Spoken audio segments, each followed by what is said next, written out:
Welcome to the Mojo Market Report.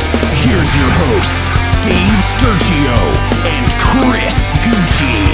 Good morning, everybody. Welcome to another episode of the Mojo Market Report right here on the Mojo YouTube channel, coming to you live from Chop Studios. It's Dave Sturchio, it's Chris Gueci, and it's A5 Anthony behind the glass. We hope you guys are doing well out there. We hope you guys are having a fun week as we head into week number 11 of the NFL.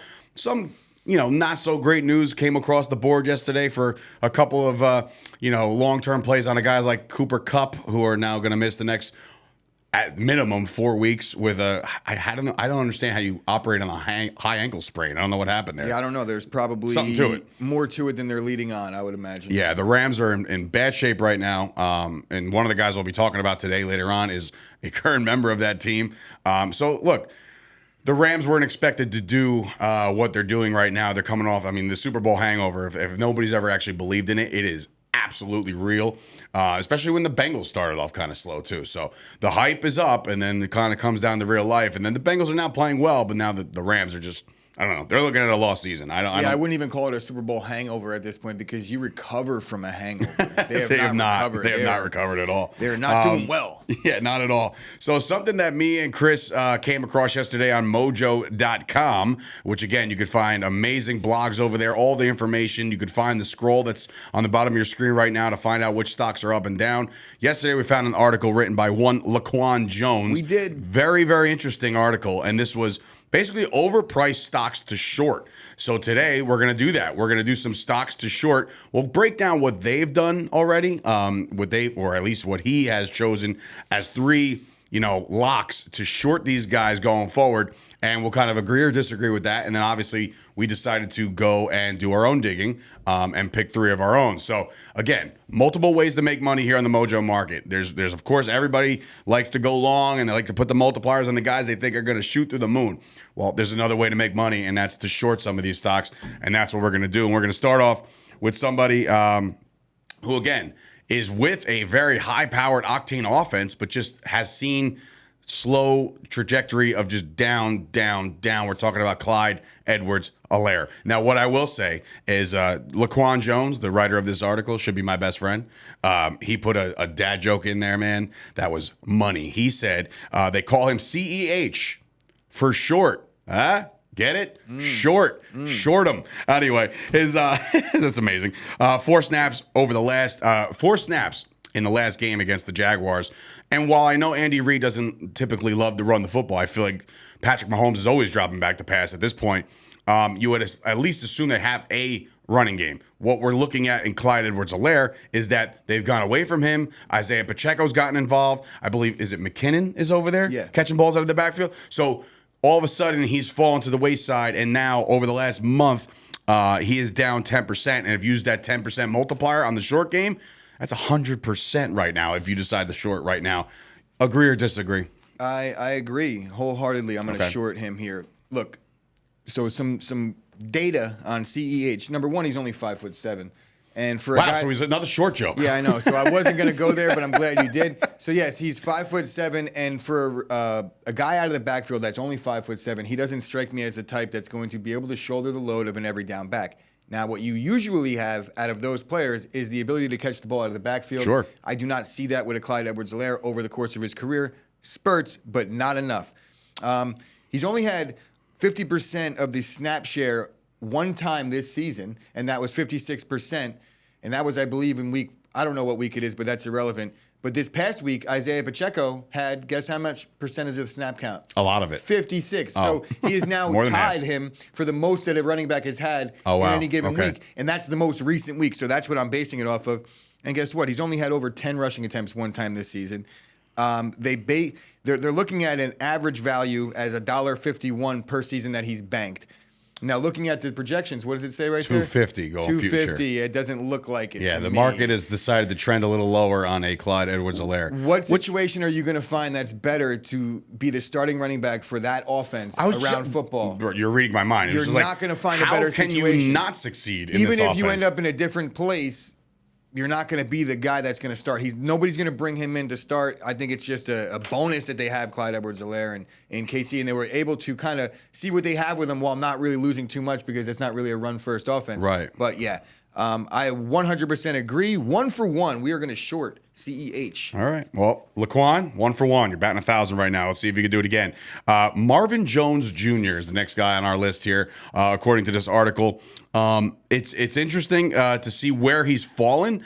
The Jaguars offense, obviously they added Christian Kirk, and he's getting a lot of the targets. Marvin Jones right now has 50 targets in 10 weeks of football, 28 receptions, just 346 yards. He's found pay dirt once in this season. He's down just 3%, but if you use that 10 times short multiplier on a guy like Marvin Jones, you're going to 30%. 30% down over the course of of his season. So, or at least in the last month.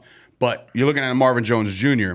And this was an interesting point on the actual article, is that right now he's hovering around the Chris Olaves and the Drake Londons of the world. And in that article, he said, "Do you think that Marvin Jones could potentially finish higher than those guys? You know, is he going to start? Is he going to climb anymore?" I mean, that's a layered question for me. It is, but when you look at the future and it's just sitting there at a $1.86, it's not looking good for Marvin Jones. And again, he's always been a number 2. Marvin Jones has never been a number 1 unless asked to be based off injury or anything around him. And he's never been that guy. The next guy we're going to talk about, it's the same kind of deal. We're going to talk about 2 guys that I think are aging, and we've seen the best of their play so far. But Marvin Jones, he never really struck me as the type of guy that I'd want to be interested in investing in, because there was always that cloud of he's really talented, but he just hasn't put it together yet. And I can't see how in year 10, with all the talent that's coming into the league, and I'm going to touch on that again in a second when we talk about the next guy, but out of all the positions on offense, there seems to be more receivers that are succeeding early in their careers than any other position. So there's like 5, 6, 7 guys that come into the league every year that are clear-cut starters right away. There's only so many positions there are in the NFL. He's in year 10. I think he's pretty much priced himself out. I don't have the contract data in front of me. But in terms of what talked about, through 10 games or 9 games, there's only averaging 5 receptions or 5 targets per game. It's rough. I can't see that going up at all as they get younger. Marvin Jones is he's a nice player, but I think it's more or less time that we could start shorting Marvin Jones. 2 for 2. Yeah, 2 for 2. So now I'm looking at. I agree. What do we got here, Dave? What do we got? Now, looking at? I don't want to totally call this, but I think, if I'm not mistaken, there's some news on Marvin Jones right now that I don't know. I have to confirm based off this article.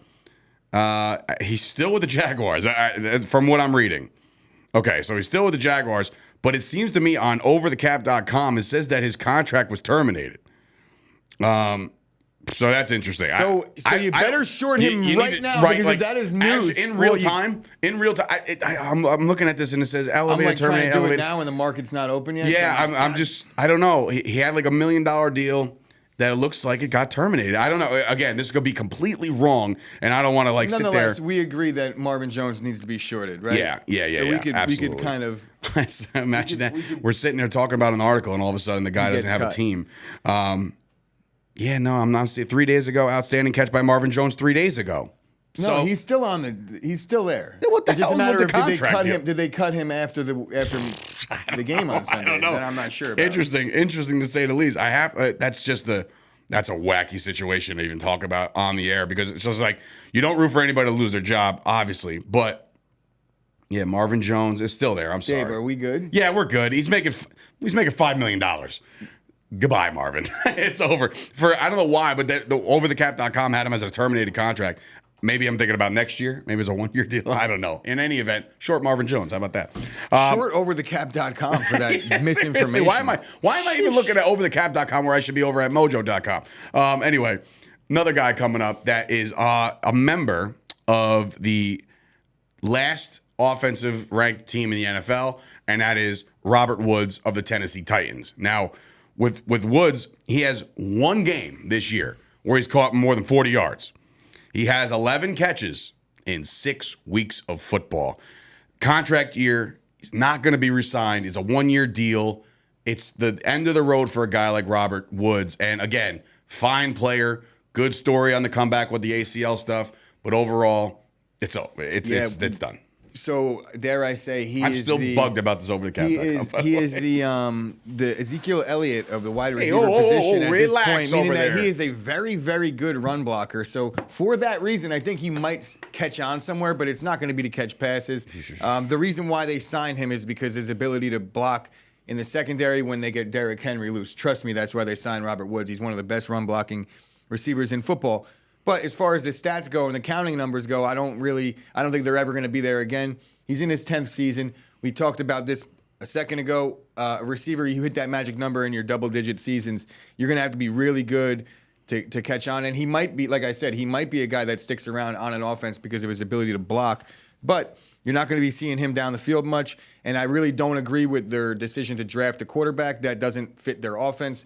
So Malik Willis, I don't think it's going to be any better if Malik Willis ends up getting the starting job, and Robert Woods probably won't be there for that anyway. So no, Robert There's Woods. a 10-time multiplier available on a short play on a Robert Woods, and he's down 7% over the last month. That would be a 70% gain for your money. So again, I mean, he's averaged he's rough right now. He's averaged $1.41 bank value per season, and then his projections $1.61. $1.61. Yeah, no, because Robert Woods has had some really good seasons, and if he's averaging, if he's averaging $1.41 over some really good ones, he's not having a really good one. No. I don't think he's going to have a resurgence for the same reason I don't think Marvin Jones Jr. will. All right, so too many talented receivers coming up. 3 for 3. LaQuon went 3 for 3. Good job, LaQuon. Good job. We like your writing over there. But I will say that we decided to do a little deep dive and did some for ourselves on guys that the Mojo Market Report believe it's time to short, and these ones are a little like. And I'm not discrediting your work. I'm not saying like, yeah, you took a couple layups here. No, you didn't. It was deep dive. Right, exactly. So we went a little bit farther in regards to superstar power. In regard, like, you know what I'm saying? Like when comparable to the guys that he chose, I feel like we took none of these guys that we're talking about are superstars. None. Once upon a time. The first one, we'll talk about it. Derek Carr. We're shorting Derek Carr going forward. Derek Carr has a 10-time short multiplier. He's down 6% in the month. It seems to me that Derek Carr's better days are now behind him. They added the best receiver in football, or at least he was the best receiver in football when they brought him over. Now guys are surpassing him because of just straight up play. Devontae's numbers are really good still. I understand that, but again, that was brought to boost the entire team, and now the Raiders sitting there at 2-7 after 10 weeks of football. You're like, what is going on over there? But now Derek Carr, again, on the year, 2,000, just over 2,100 yards, 13 touchdowns to 5 interceptions. He's been sacked 19 times. So he's not getting a lot of help behind him. But I will say that Derek Carr, just based off of what they are still projecting his future value to be relatively good. But I raised you this question, same kind of question I talked about with a Marvin Jones. Behind Derek Carr, right now, behind him is Kirk Cousins, Dak Prescott, Trevor Lawrence, Kyler Murray, Jalen Hurts, Tua. You got to assume that every single one of those guys, except for maybe Cousins, I don't know, but like maybe could surpass him, and the value will start to decrease on this guy. So it's like he's right now he's the 12th highest quarterback, but in a year's time, a year and a half's time, he could be falling out of the top 20. Yeah. See, here's the thing. I'm the one who picked Derek Carr. Yeah, right? you did. And I do think that it's a short, but I think it's a moderate short. I think Derek Carr there's a chance, because the main thing that I'm looking at here is the Raiders right now sit at the second pick. If you pick in the top 3 in this draft, top 2, you're definitely taking a quarterback. If you're the Raiders, it would be inexcusable to not take one of those 2 guys at the top of the draft this year. They're not going to want to pay the guy that they're picked second overall, or maybe first for that matter, that rookie contract while they're paying Derek Carr $40-something million. Right. I could see them trying to move Derek Carr, and I do think a team like Tampa Bay or someone that's a quarterback away, maybe the Colts, or we've been saying that about the Colts, or the Commanders for years now. One of these teams might kick the tires on Derek Carr and bring him in. Tampa Bay, you said, after Tom Brady goes. Yeah, I think Tampa Bay is the best fit, personally. But I don't know. I'm not the GM of the Bucs. Or the Raiders, for that matter. I think I could be the GM of the Raiders if I applied, though. They would pretty much hire Mike anybody. Mayock was in there. They plucked him right off of TV. Or I could coach the Colts. No big deal. You, too, can coach the Colts. We could all do something in the NFL. And win a game in the NFL. He could retire right now undefeated. So, according to Jeff Saturday, the Raiders stink, all right? And to be fair, they haven't had much of an opportunity to be good because they change their coach every year. Derek Carr has had, it's like the new Alex Smith, only he's been a little bit better throughout his career statistically. Where he just doesn't have any continuity, and it's nice to get your boy and the number one receiver in football over there, but you've gotten worse. I mean, I wouldn't say he's gotten worse. He just hasn't gotten better. The Raiders haven't gotten better. The mojo has not. The sacks are not helping. The defense is absolutely brutal on the back end. That's not helping. I would say Josh Jacobs is really helping, but it's not going to be enough. That's another one that's going to be out the door. It's not enough. Yeah, it's not enough. I'm not shorting him though. No. You go long on as Jacobs. I look at it, it's like I can't get past the fact that there's market projections for $18.95, right? They hold the second pick as it stands right now, and he's averaging $5.84 per season. That would give him another 3.5 years. As a starter. And that would mean that he doesn't decline in his stats. That means he signs like a 5-year deal with whoever he goes to next. Yeah. And if he reaches that 5 years. If they can't get rid of him and they do draft a quarterback, then how long before, like right now at this point, if they had another quarterback that they had picked in the second overall, Derek Carr would be sitting on the bench. 100%. So for that reason, it's just there's too much has to happen good for Derek Carr over the next 3.5 years. Or 2.5 years, or however much you want to break it down, for me to be in on him because of where they're picking right now, and they just aren't playing well. Right. So I wholeheartily agree with this one.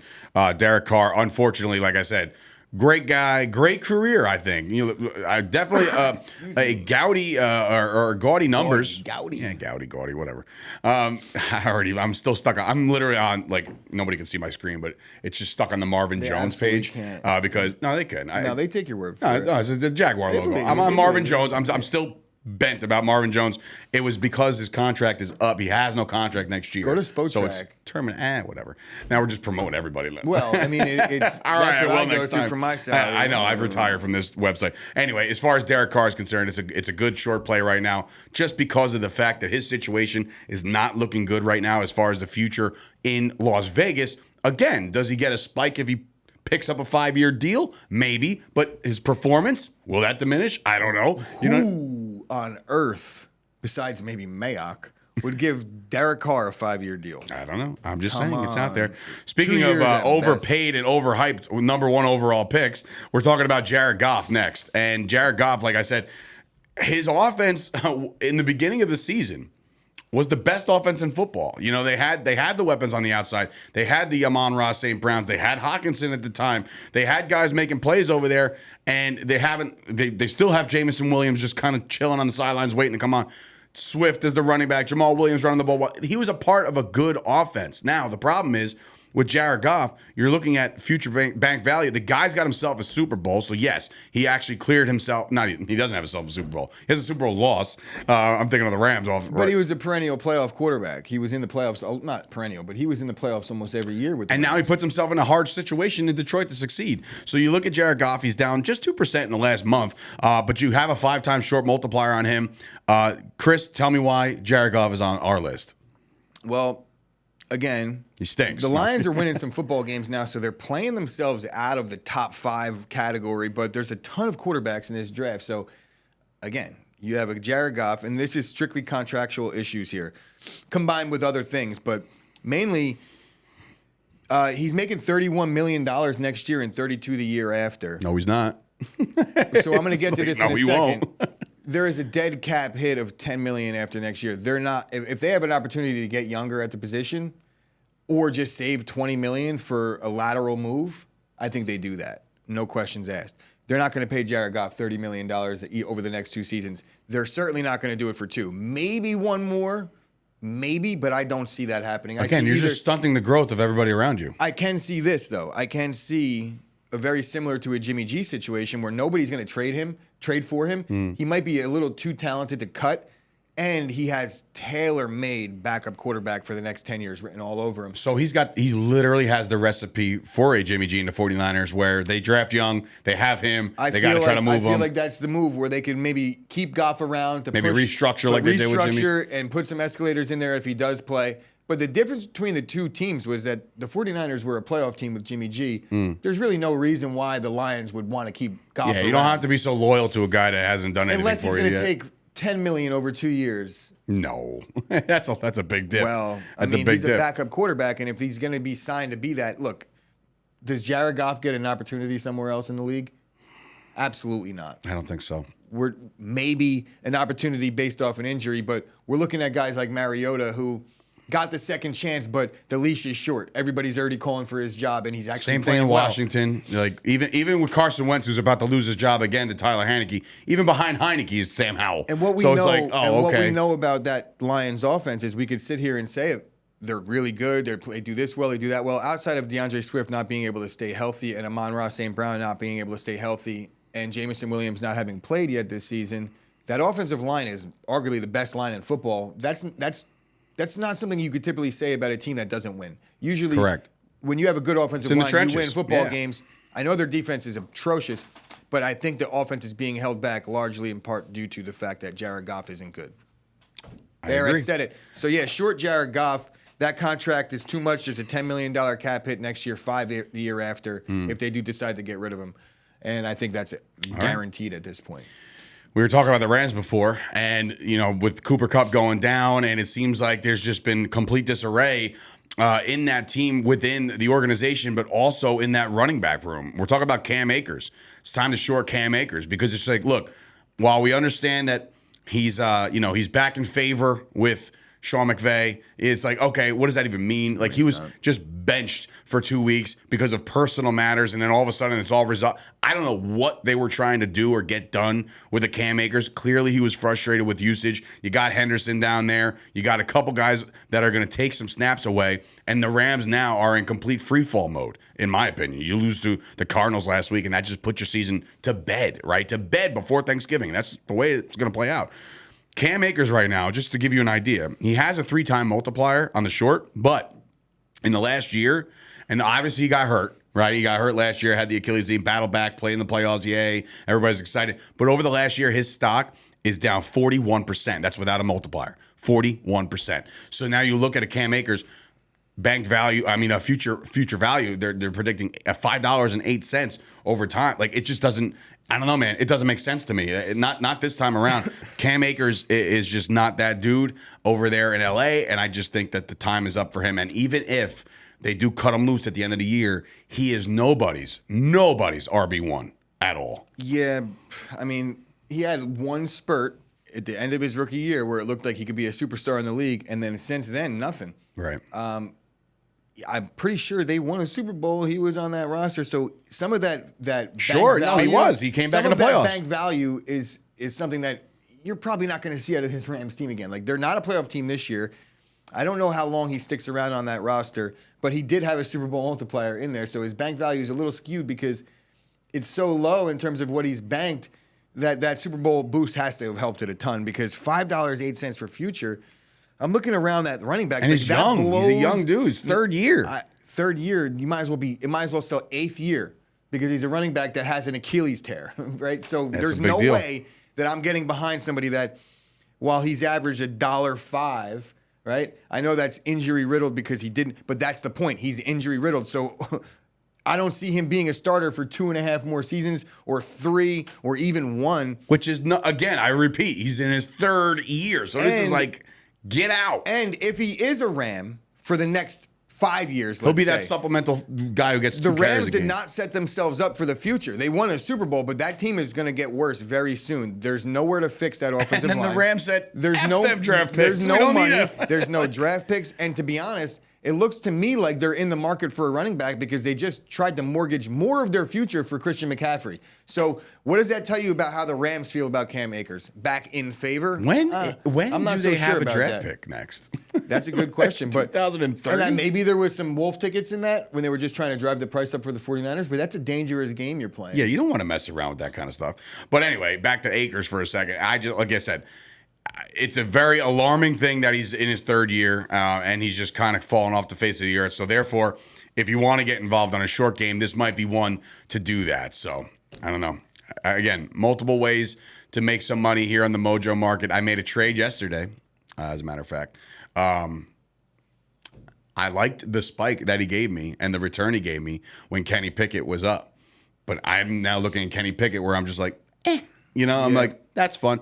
I took that money and I shifted it all over to the biggest underpriced guy Yeah. in the league. Guys, it's time to catch up on Tua right now. I mean, look, it's not a competition. Everybody can make money. No. He's 100% right. I'm looking through it. I think Tua is the most undervalued player in the entire Mojo market right now. And it's not even 100%. close. If you look at where he is, and then you look at some of the guys, like what he's done, what he's banked so far, he doesn't lose football games. They're going to give him opportunity after opportunity. That offense is loaded. Yes. And yes, Dave, great call, great move to reinvest in Tua and get out on Pickett because May have done I a think thing or two. there's some money to be made on Kenny Pickett still. But Sure, it's but not I going just to be don't- as rapid as the money you're about to make on Tua. Just compare the I offenses. think Tua, you could see him being sitting where, like, Tua's numbers are what everyone thought Herbert's were going to be, right? And I know Herbert has the staying power of this, but I compare, and I know he's not in favor right now, but I compare Tua to like a young Russ, where Young Russ won a Super Bowl. there's, Yeah, you'd yeah. say there's some limitations and they got to let Russ cook that whole campaign. They didn't let him really throw. They're letting Tua do that right now. So there's the difference is that And they're actually airing you know what's it out. crazy? You look at a guy like Tua and you're like, he's like a mobile quarterback. He's really not. He's like He's just mobile chilling back. enough. He's mobile enough to get open and make some time. That's why this I isn't say a like, Tua like episode, Russ, but I tell you right because now, Russ man, wasn't running very the excited football. about Russ this. wasn't putting up crazy rushing totals, but when he needed to, he did. Yeah. And that's like Tua to me. Yeah, we'll see. And Get it on I Tua. mean, Tua's going to be up there, man. You got to get in on him now. And I think Tua's the best buy. He's a better buy than Jalen Hurts. Okay, I'm with that. I just so happen to be an investor in both, so with multipliers included. All right, so thank you to LaQuon Jones for this fantastic article and this fantastic content. You can follow his work on Mojo.com. You can also follow Mojo all over across all social media platforms. You got Instagram, Twitter, TikTok at Mojo. You can check out all of their new stuff that they're dropping each and every day. Sometimes you even see me and Chris's mugs on there. You can also join the Discord where we discuss things like this. Who are we shorting? Who are we going long on? How's your portfolio stock looking? I just think it's a very, very good tool to have, and that is the Discord. So join that as well. If you're watching this show and you don't know what Discord is, get yourself involved. And they also have like an Ask Mojo. So if you're curious, like I am most of the time, this guy's the expert. I'm sitting there like, I don't know this. So I would just go to Discord and there's the answer. Boom, done. I know it now. And that's why I'm a millionaire over on Mojo. And when I say that, I mean like 100-aire, I guess you could say that.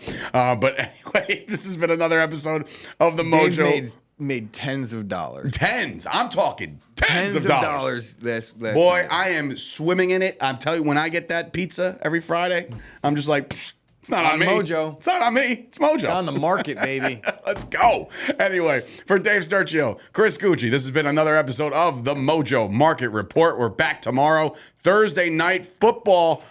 Your beloved Packers are back on deck as they take on the Tennessee Titans. We'll preview that, and we'll do so much more tomorrow morning. Oh, the least amount of yards in football. Packers are like, hold my beer, watch this. They're gonna let up 400. You know what? I don't want to hear it. Now he's psyching himself back out again. See, and that's my rule. I know we're trying to get out of here. My rule is Monday, digest what happened. Tuesday, move on. So like I moved on from this, and now he's thinking I'm going to move on, but I'm going to go back to the whole Packers stink thing, and then the Titans are going to run up the score. Try to dissect I how am my dissecting fanhood is breaking all of down it. here. All of it. Do you think we're going to Good night. stop Derrick Henry?